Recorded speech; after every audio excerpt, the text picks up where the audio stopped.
बोलो गुरुदेव भगवान की जय। प्यारे कृष्ण कन्हैया लाल की जय। श्री वामन पुराण 37वां अध्याय कुरुक्षेत्र के तीर्थों के महात्म्य और क्रम का पूर्वानुक्रांत वर्णन।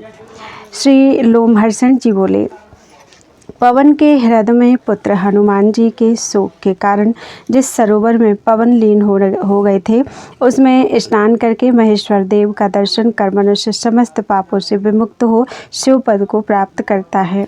उसके बाद ब्रह्मा के साथ सभी देवों ने मिलकर उन्हें प्रसन्न एवं प्रत्यक्ष प्रकट किया।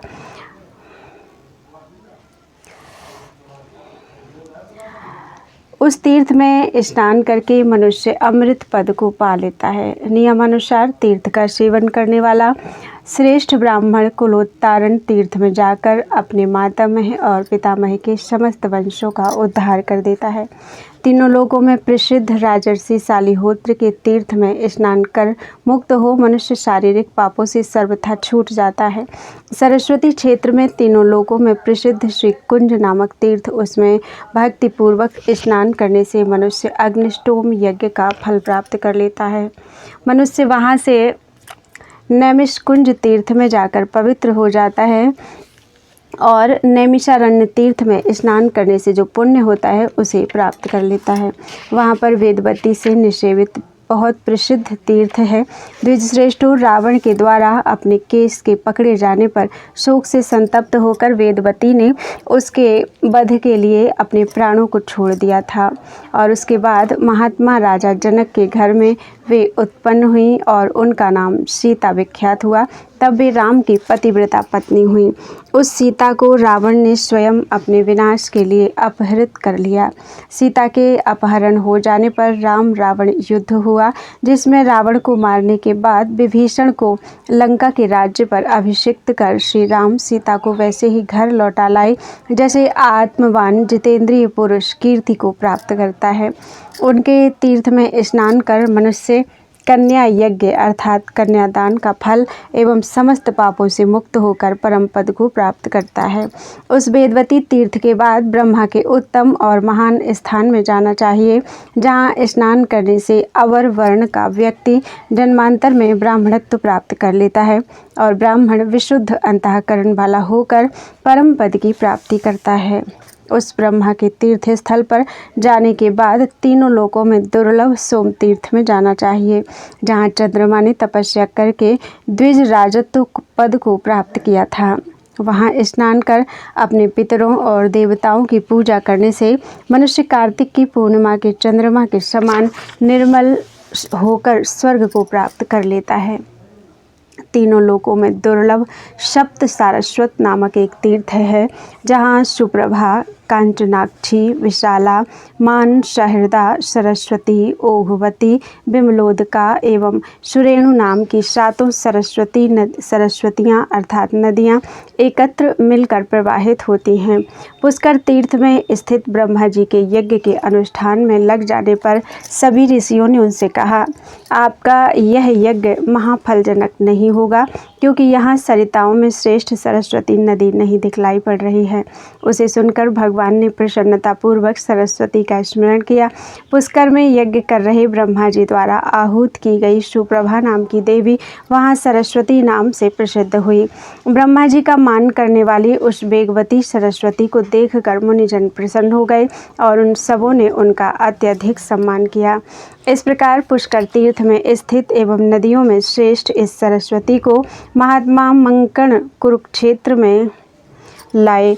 एक समय नैमिषारण्य में रहने वाले तपस्या के धनी सौनक आदि मुनियों ने पुराणों के ज्ञाता महात्मा लोमहर्षण जी से पूछा, सतपथगामी हम लोगों को यज्ञ का फल कैसे प्राप्त होगा, इसे कृपा कर समझाइए। उसके बाद महानुभाव लोमहर्षण जी ने ऋषियों को सिर से प्रणाम कर कहा कि ऋषियों, जहाँ सरस्वती नदी अवस्थित है वहाँ रहने से यज्ञ का महान फल प्राप्त होता है। इसको सुनकर विविध वेदों का स्वाध्याय करने वाले मुनियों ने एकत्र होकर सरस्वती का स्मरण किया। दीर्घकालिक यज्ञ करने वाले उन ऋषियों के ध्यान स्मरण करने पर वे सरस्वती वहाँ नियमित क्षेत्र में उन महात्माओं के यज्ञ में प्लावन करने के लिए कांचनाक्षी नाम से उपस्थित हो गई। वे ही प्रसिद्ध नदी मंकण के द्वारा स्मृत होने पर पवित्र सलिला सरस्वती के रूप में कुरुक्षेत्र में भी आईं और महान व्रती ऋषियों ने गया क्षेत्र में महायज्ञ का अनुष्ठान करने वाले गय के यज्ञ में आहूत की गई उन श्रेष्ठ सरस्वती नदी को विशाला के नाम से स्मरण किया। महात्मा मंकण ऋषि द्वारा समाहूत की गई वही नदी कुरुक्षेत्र में आकर प्रवेश कर गई।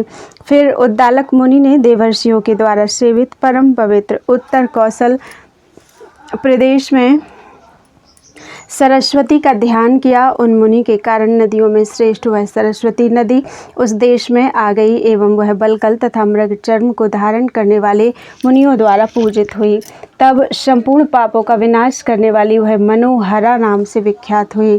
फिर वह महात्मा मंकण द्वारा आहूत होकर ऋषि को सम्मानित करने के लिए कुरुक्षेत्र के उत्तम तीर्थ में प्रविष्ट हुई। केदार तीर्थ में जो सरस्वती सुवेणु नाम से प्रसिद्ध है, वह ऋषियों और सिद्धों के द्वारा सेवित तथा सर्व पाप नाशक रूप से जानी जाती है। परमेश्वर की आराधना कर उन मुनि ने उसे सुवेणु को भी ऋषियों के उपकार करने के लिए इस कुरुक्षेत्र में प्रवाहित कराया। गंगा द्वार में यज्ञ कर रहे दक्ष ने बिमलोदा नाम से भगवती सरस्वती को प्रकट किया। कुरुक्षेत्र में कुरु द्वारा पूजित सरस्वती मंकण द्वारा बुलाई जाने पर वहां गई। फिर बुद्धिमान मार्कंडेय जी उस पवित्र जल वाली महाभागा सरस्वती की स्तुति कर उसे सरोवर के मध्य में ले गए। वहीं सप्त सारस्वत तीर्थ में उपस्थित एवं नृत्य करते हुए सिद्ध मंकण को नृत्य करने से शंकर जी ने रोका था। इस प्रकार श्री वामन पुराण में 37वां अध्याय पूरा हुआ। बोलो वृंदावन बिहारी लाल की जय। 38वां अध्याय मंकणक प्रसंग, मंकणक का शिवस्तवन और उनकी अनुकूलता प्राप्ति। ऋषियों ने कहा, प्रभु मंकणक किस प्रकार सिद्ध हुए? वे महान ऋषि किससे उत्पन्न हुए थे? नृत्य करते हुए उन मंकणक को महादेव ने क्यों रोका? लोमहर्षण जी ने कहा, ऋषियों, मंकणक मुनि महर्षि कश्यप के मानस पुत्र थे। एक समय वे ब्राह्मण देवता बलकल वस्त्र लेकर स्नान करने गए। वहाँ रंभा आदि सुंदरी अप्सराएं भी गई थीं। अनिंद्य कोमल एवं मनोहर रूप वाली वे सभी अप्सराएं उनके साथ ही स्नान करने लगीं। उसके बाद मुनि के मन में विकृति हो गई। फलतः उनका शुक्र जल में स्खलित हो गया। उस रेत को उन महातपस्वी ने उठाकर घड़े में रख लिया। वह कलशस्थ रेत 7 भागों में विभक्त हो गया। उससे 7 ऋषि उत्पन्न हुए, जिन्हें मरुदगण कहा जाता है। उनके नाम हैं वायुवेग, वायुवल, वायुहा, वायुमंडल, वायुज्वाल, वायुरेता एवं वीर्यवान वायुचक्र। उन मंकणक ऋषि के ये 7 पुत्र चराचर को धारण करते हैं। ब्राह्मणों, मैंने यह सुना है कि प्राचीन काल में सिद्ध मंकणक के हाथ में कुश के अग्रभाग से छिद जाने के कारण घाव हो गया था। उससे शाक रस निकलने लगा। वे अपने हाथ से निकलते हुए उस शाक रस को देखकर प्रसन्न हो गए और नाचने लगे। इससे उनके नृत्य करने से उनके साथ संपूर्ण अचर चर जगत भी नाचने लगा।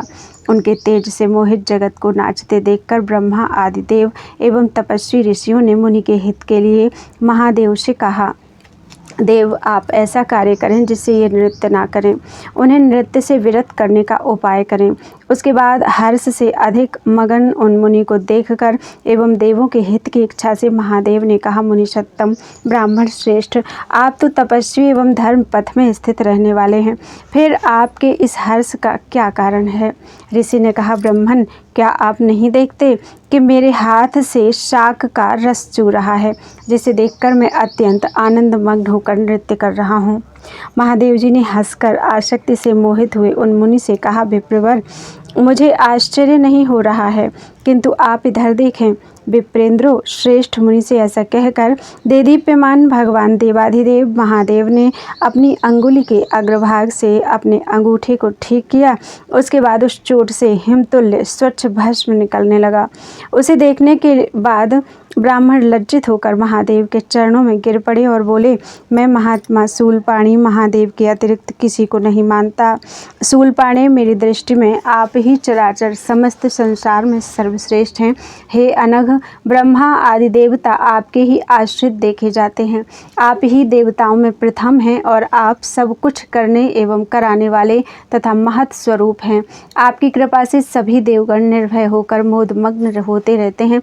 ऋषि ने इस प्रकार महादेव जी की स्तुति करने के बाद उन्हें प्रणाम कर कहा, भगवान आपकी कृपा से मेरे तप का क्षय न हो। तब महादेव जी ने प्रसन्न होकर उन ऋषि से यह वचन कहा। सदाशिव ईश्वर ने कहा, विप्र मेरी कृपा से तुम्हारी तपस्या सहस्त्रों प्रकार से बढ़े। मैं तुम्हारे साथ इस आश्रम में सदा निवास करूँगा। जो मनुष्य इस सप्त सारस्वत तीर्थ में स्नान करके मेरी पूजा करेगा उसे इस लोक और परलोक में कुछ भी दुर्लभ नहीं होगा।